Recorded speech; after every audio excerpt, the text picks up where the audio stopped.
Would you guys welcome my friend Lui Ghiglio?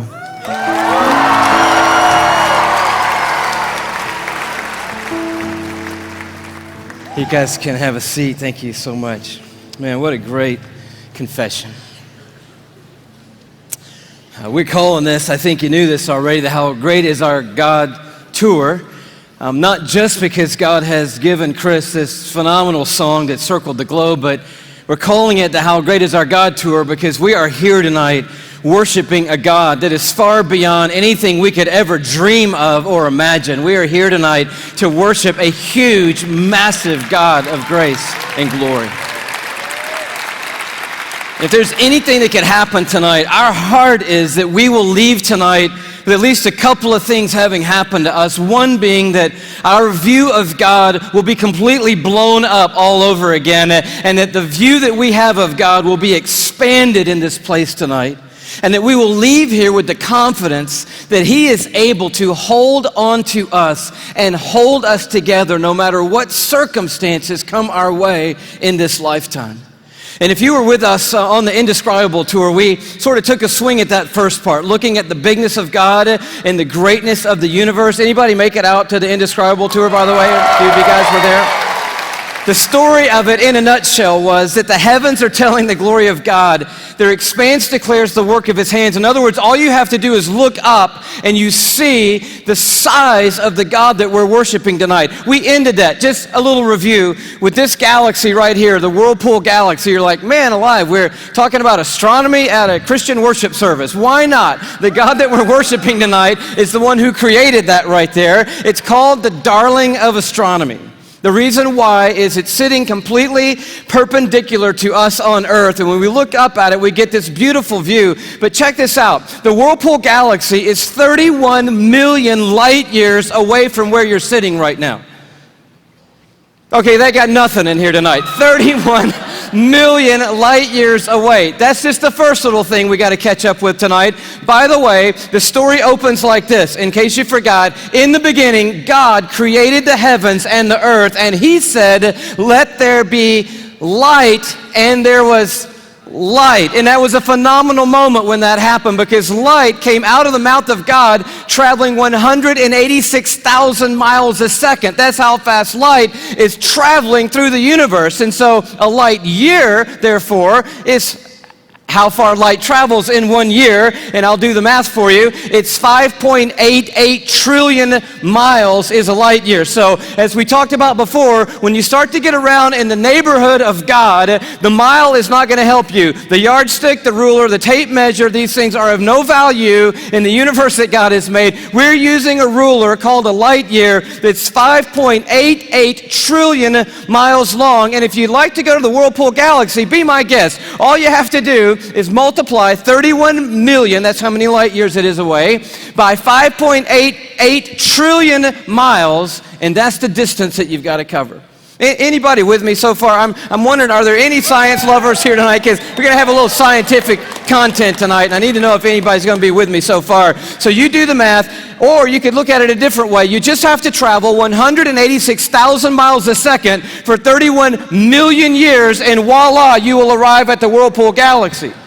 Second thing that's pretty stunning, given that our God made that, is it contains 300 billion stars. In that one galaxy, 300 billion stars. And it is one of hundreds of billions of other galaxies in the known universe that God has made.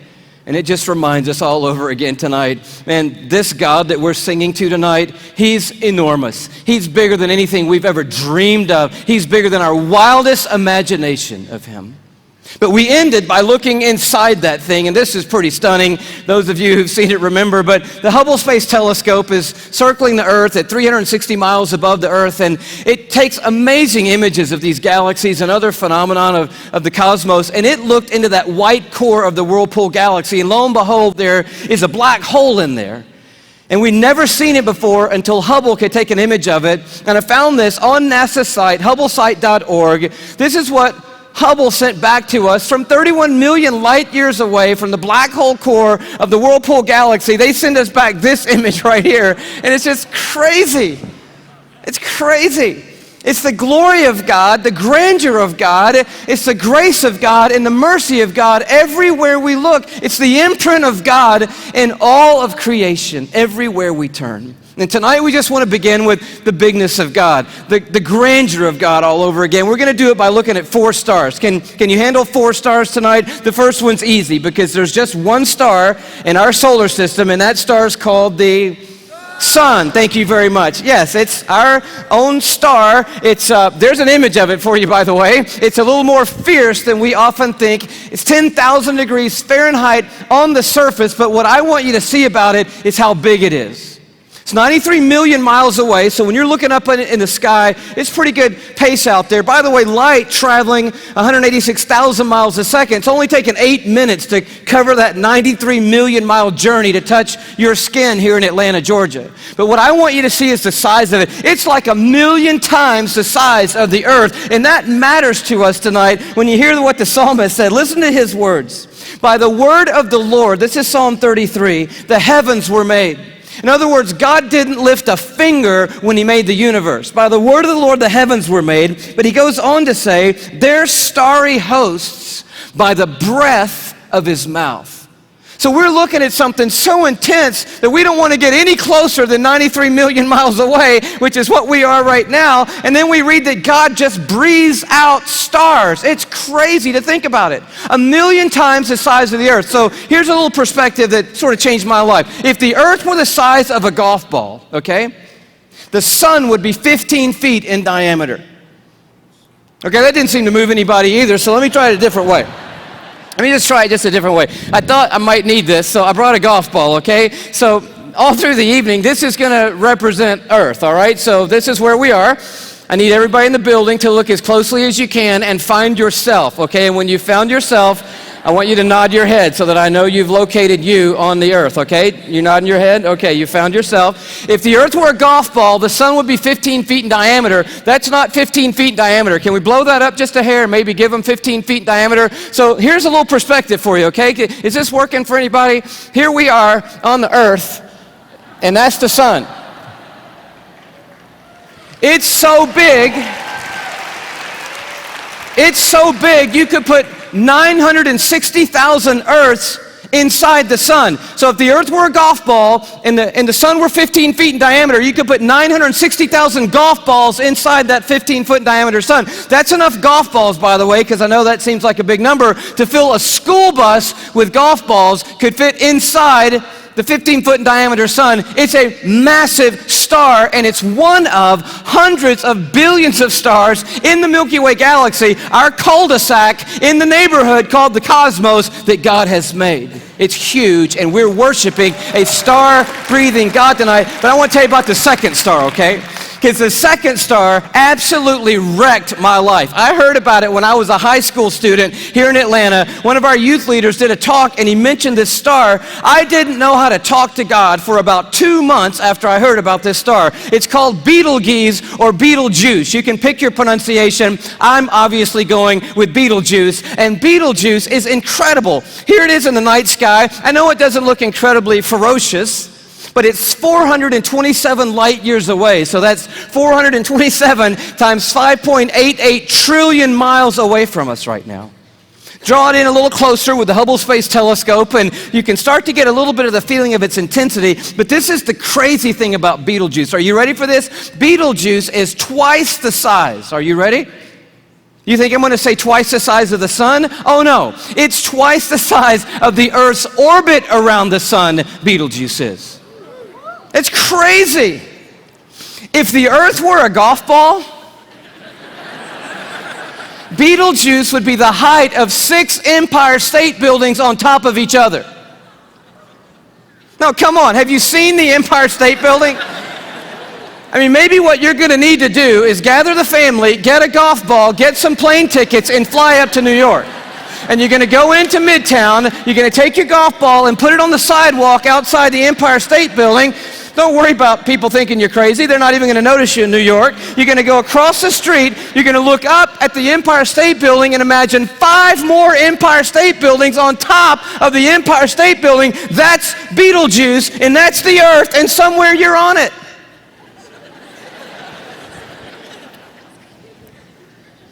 You could fit 262 trillion Earths inside Betelgeuse.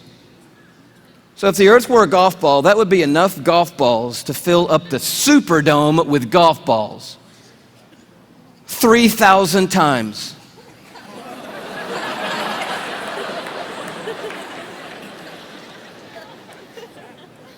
When I heard that as a teenager, that stumped me right there. Because most of my praying had been advising God, correcting God, suggesting things to God, drawing diagrams for God, reviewing things with God, counseling God. The third star, can you go a little bit bigger with me? The third star is called Musifi.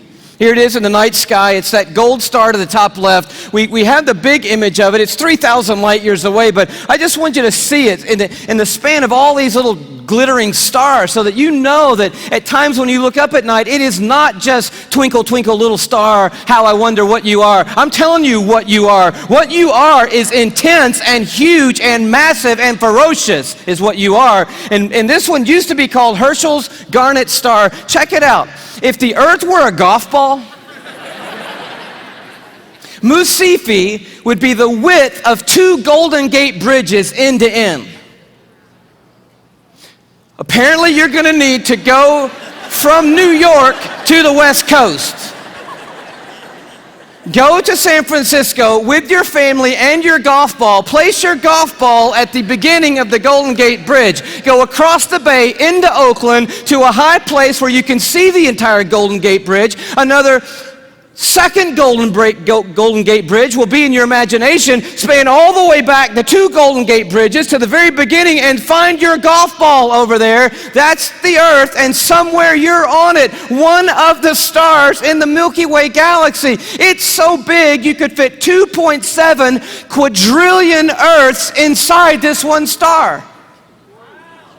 Thank you so much. Where have you been all night?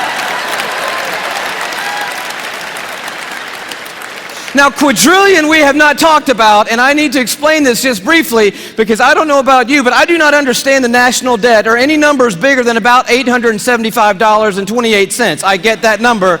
Go bigger than that, I don't know. But you need to understand a quadrillion, okay? Because this star is crazy big. A quadrillion, let's do it this way. Everybody knows a million, right? How many of you know what a million is? You can kind of get your head around a million. Everybody? All right.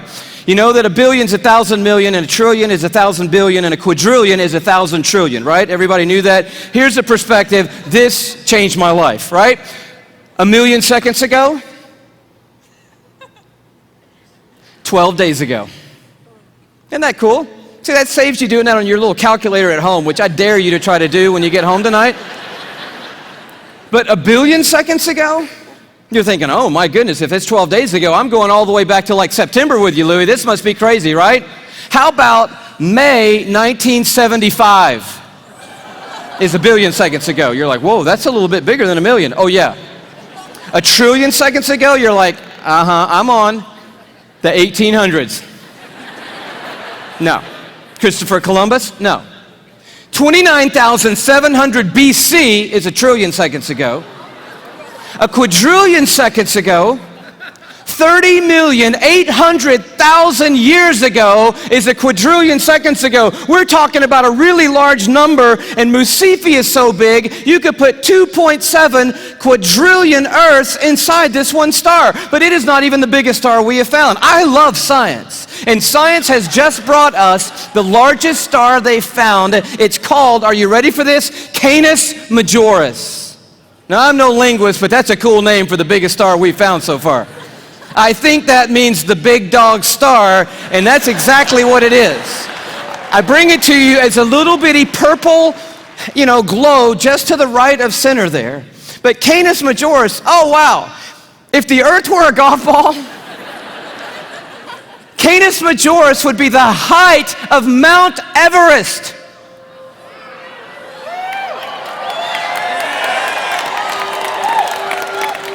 Thank you. You just saved your family plane fare from California to Kathmandu, Nepal. Almost 6 miles above sea level, the highest point on the planet, and I just dare you to get up there and unzip the parka and pull out your golf ball.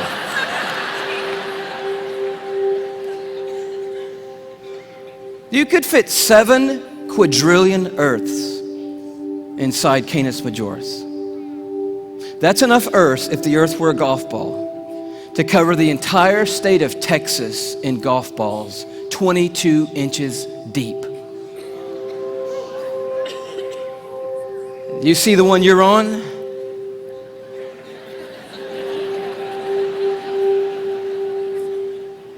Maybe this will help a little bit more. This absolutely blew my mind.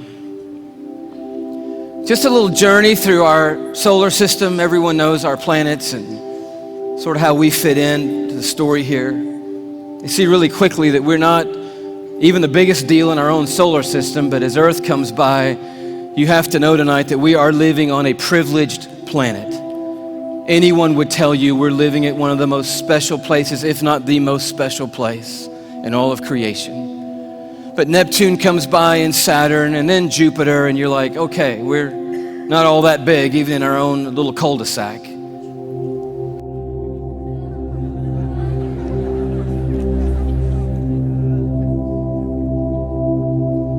I just noticed the blue dot fading away is not the Earth. That's Neptune. The Earth has gotten too small to see anymore.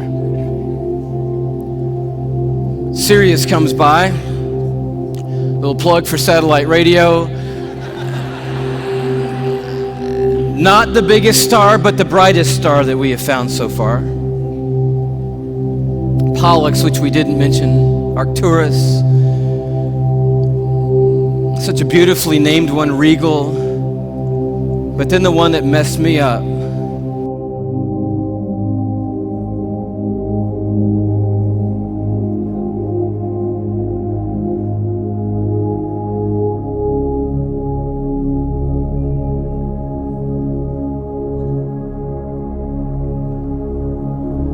Our third star, Musifi. Musifi's cousin, W. Cephei.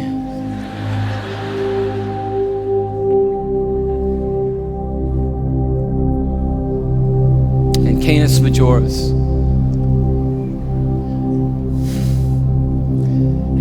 And do you know that you couldn't come up here right now with a Sharpie and make a mark on the screen that would approximate the size of our sun? You couldn't even do it. I mean, when you look at these in their relative size, we just have to put a little arrow over there that says, if you could put the sun on here, which you can't, it would go somewhere about here. And can you hang on that for me? And when you see this, I don't know what happens to you, but I'll tell you what happens to me. A shrinking feeling comes over me, and it's not a bad shrinking feeling, it's a good shrinking feeling. Because sin, it has a way of shrinking God down in our minds and puffing us up in our own estimation. But just a glance into the universe that God has made resizes everything in a heartbeat. And you realize tonight we are worshiping an unrivaled, uncontested God of all kind of might and power and glory and awe, there's none like him anywhere in all of creation tonight. We are not here worshiping some little teeny tiny God. We are the teeny tiny ones, you and me. We are small and weak and fragile and frail. We are, you and me tonight, one of 6.5 billion people on this little golf ball sized planet in this massive universe that God has made.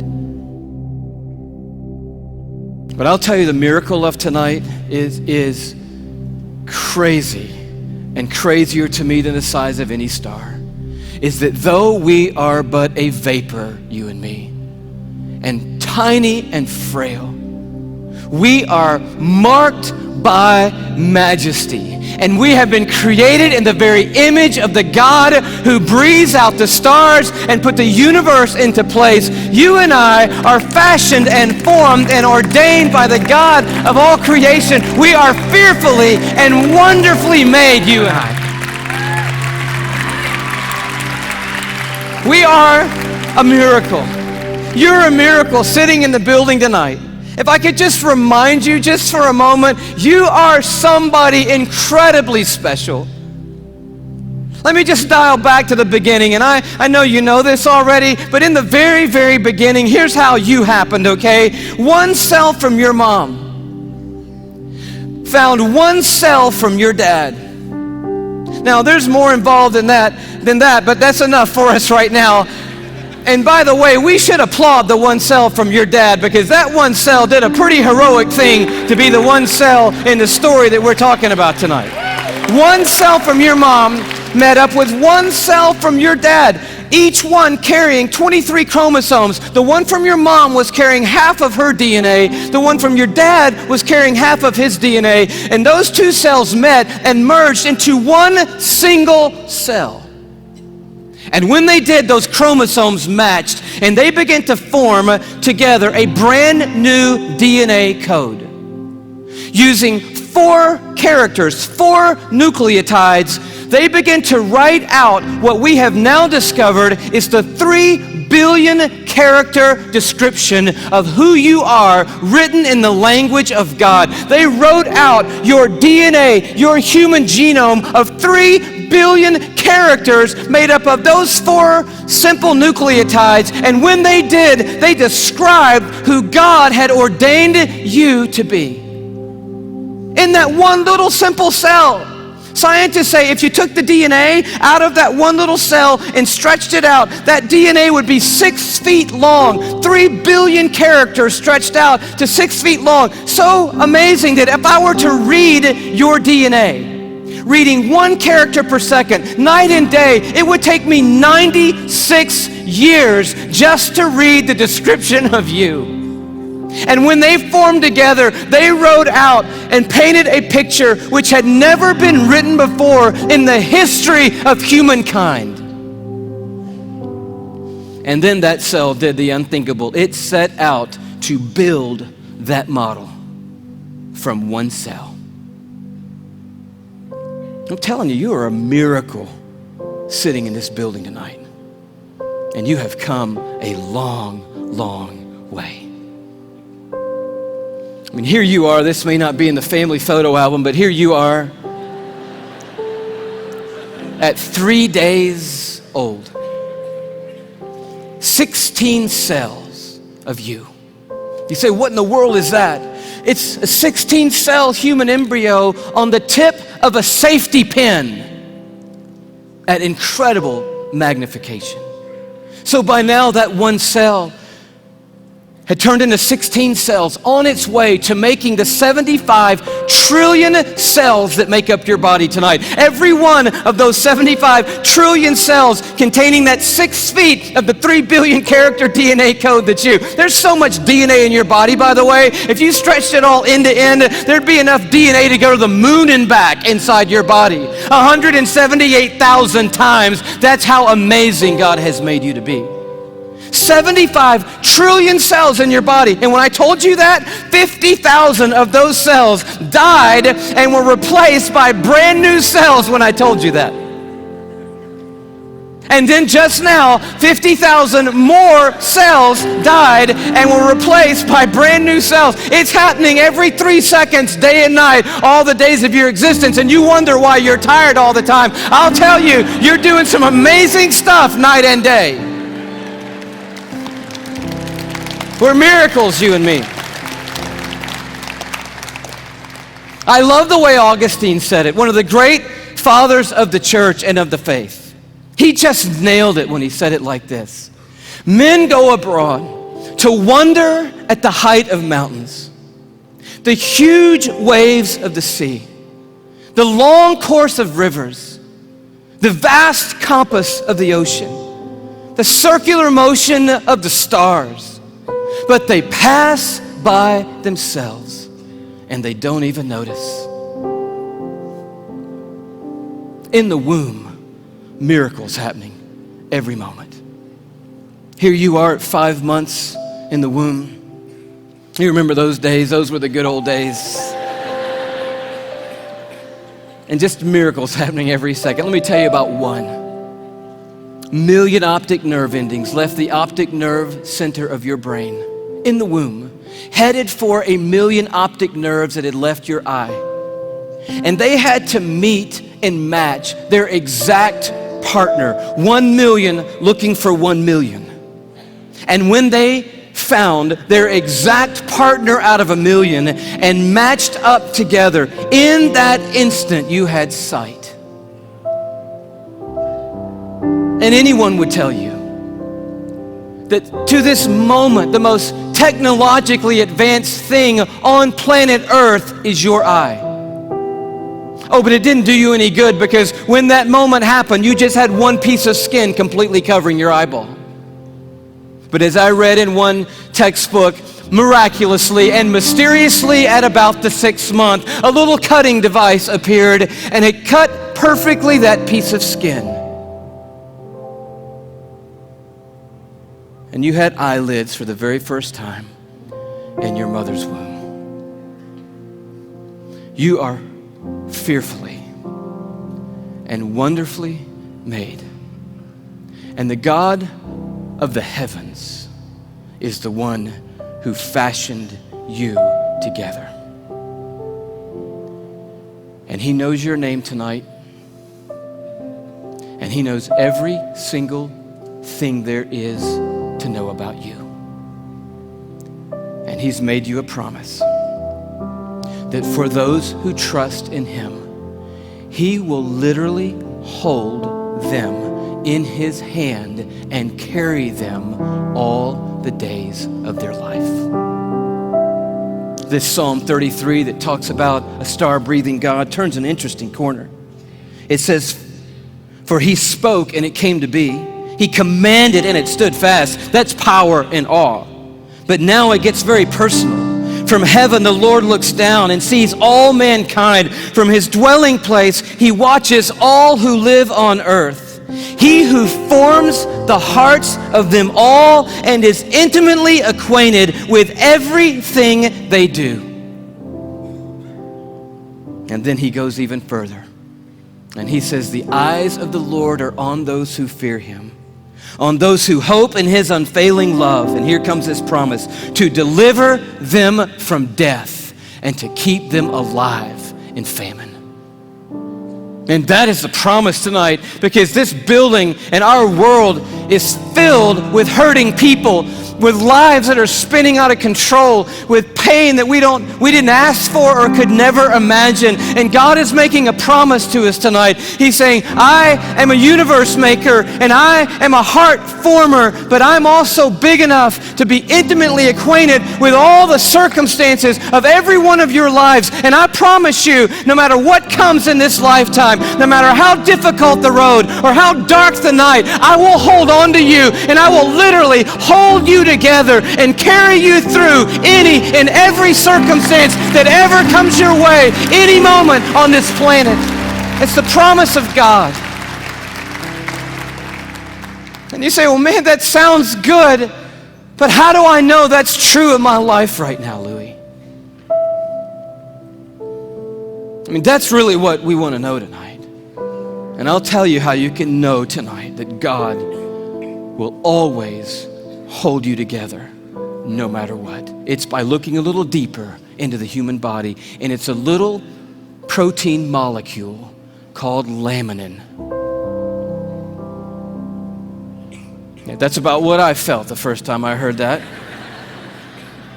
Long story short, the tour was winding down last time around. We were in Tyler, Texas. The night was over. A guy walks up to me. I wish I could tell you the whole story. It was so of God.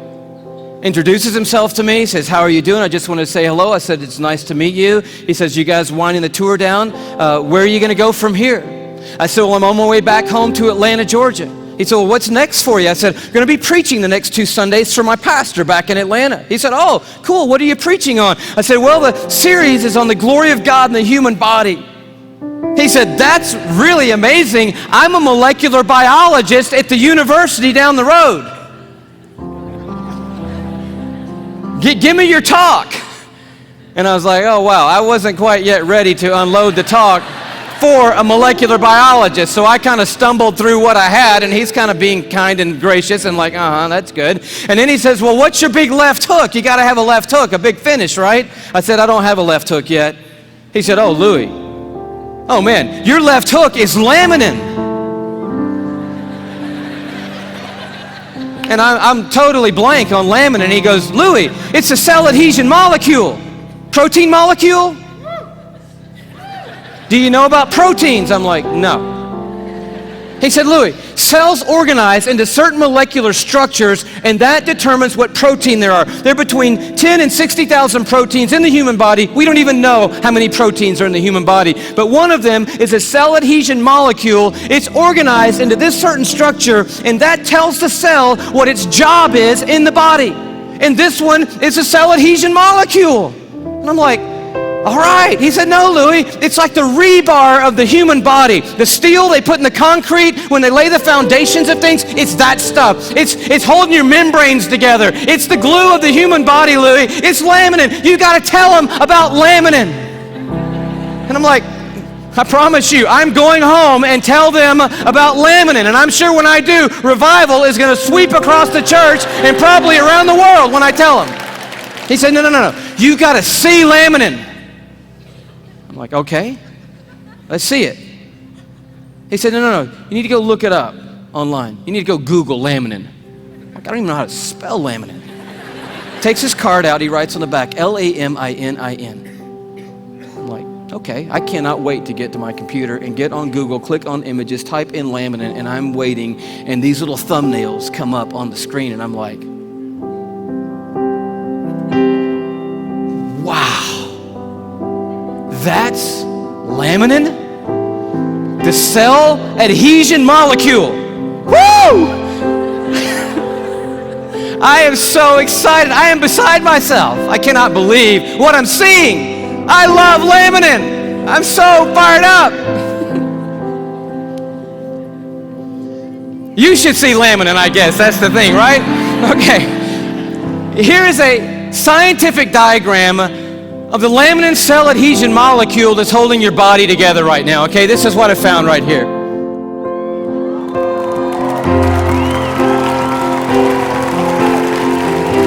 No, come on, that's crazy. That's just crazy. I just can't believe it. I emailed that guy back so fast, I'm like, wow, what in the world? He said, you want to see an actual laminin molecule? I'm like, oh no, man, the diagram was cool for me. I'm happy with that. Don't bother sending anything else. I'm like, yes! And he sends me this image, an electron microscopic image of an actual laminin protein molecule. It looks just like this.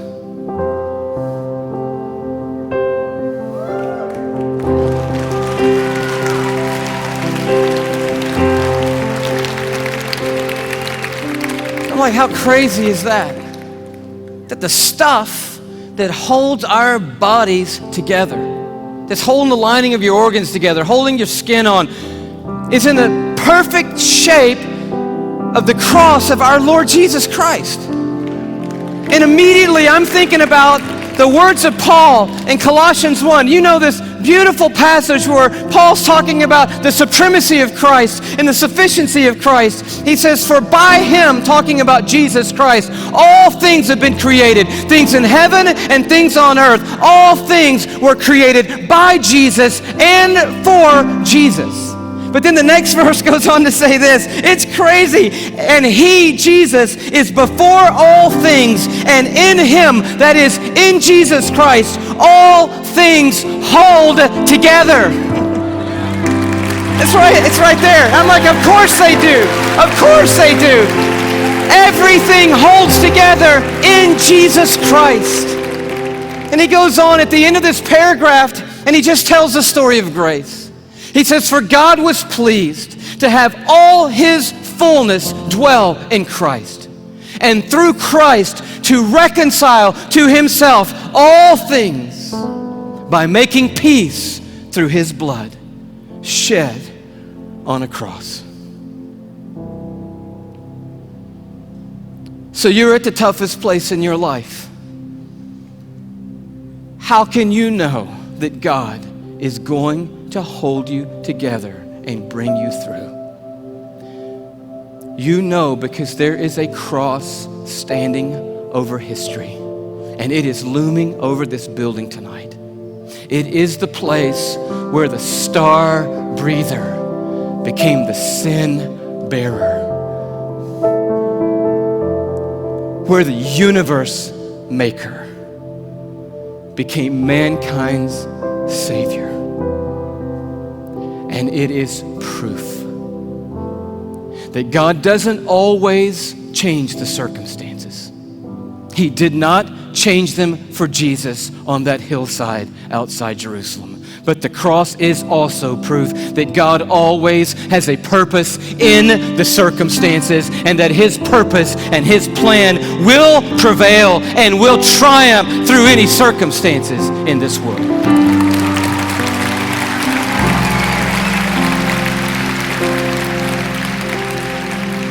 So we just close with this question.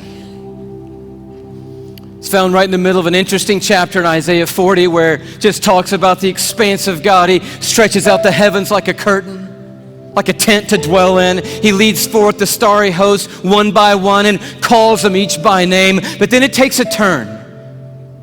And the writer of Isaiah says, "So why do you say, O Jacob? And why do you complain, O Israel? My way is hidden from the Lord." Or say, "My cause is disregarded by my God." In other words, there was a moment in the history of Israel when they felt like God had completely lost sight of them. That yes, I believe that God is big enough to make the world. I even believe that God ordained and made me. And now coming present tense, I'll accept the fact that God gave His Son on a cross. But what I really need to know right now, what really matters most to me right now is, does God see what I'm going through? Does He see what I'm carrying? Does He know that I can't take one more step or one more day? Does He care, and can He do something? That's what I need to know. And Isaiah answers, and he answers with another question. And it's a question for us here. He says, "Do you not know? Have you not heard?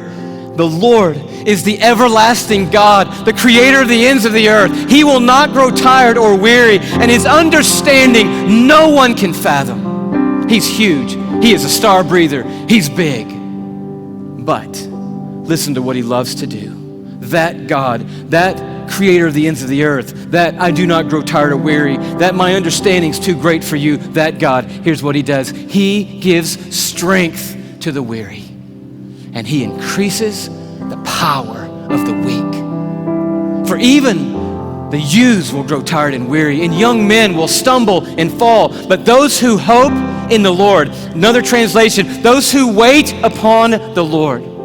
The Hebrew word simply means this. When it says hope and wait, it means but those who stand right in the midst of the craziness, right in the midst of the pain, right in the midst of the chaos, right in the valley of the shadow of death, and they don't gloss over it. They're dealing with the hardest stuff in life, but standing in the middle of it, they say, "You know what? I don't see what God's doing. I don't understand what the plan is, but I'll tell you one thing. I am not going to give up on God, and I'm going to stand right here in the middle of this moment, and I'm going to trust that God is sitting on a throne, that He has a purpose for my life and a plan for my life. And I believe I'm going to see the goodness of God in the land of the living, and I'm not going to stop believing that no matter what."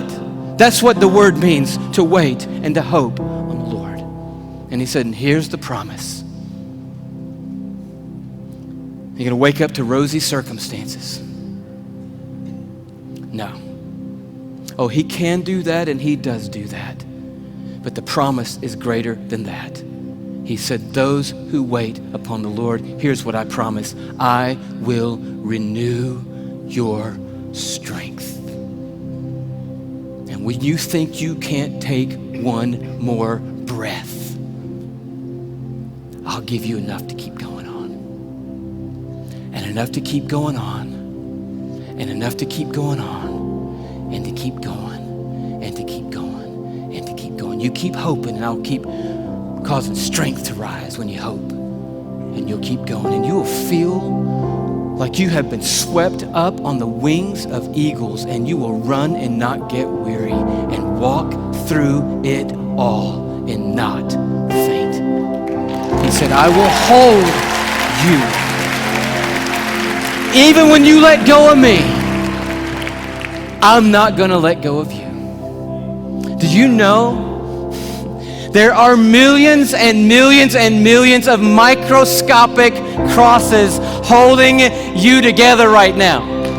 And one giant, glorious cross of Jesus Christ that's holding every one of us that's trusted in Him onto the Heavenly Father and holding the Heavenly Father onto us. And it's going to keep holding us onto Him, that cross, forever and ever and ever and ever. We will never not be carried by the strong hand of a universe-making God, and He will bring us through. That is the promise of the everlasting God. Amen. God bless you. Bless you. Bless you.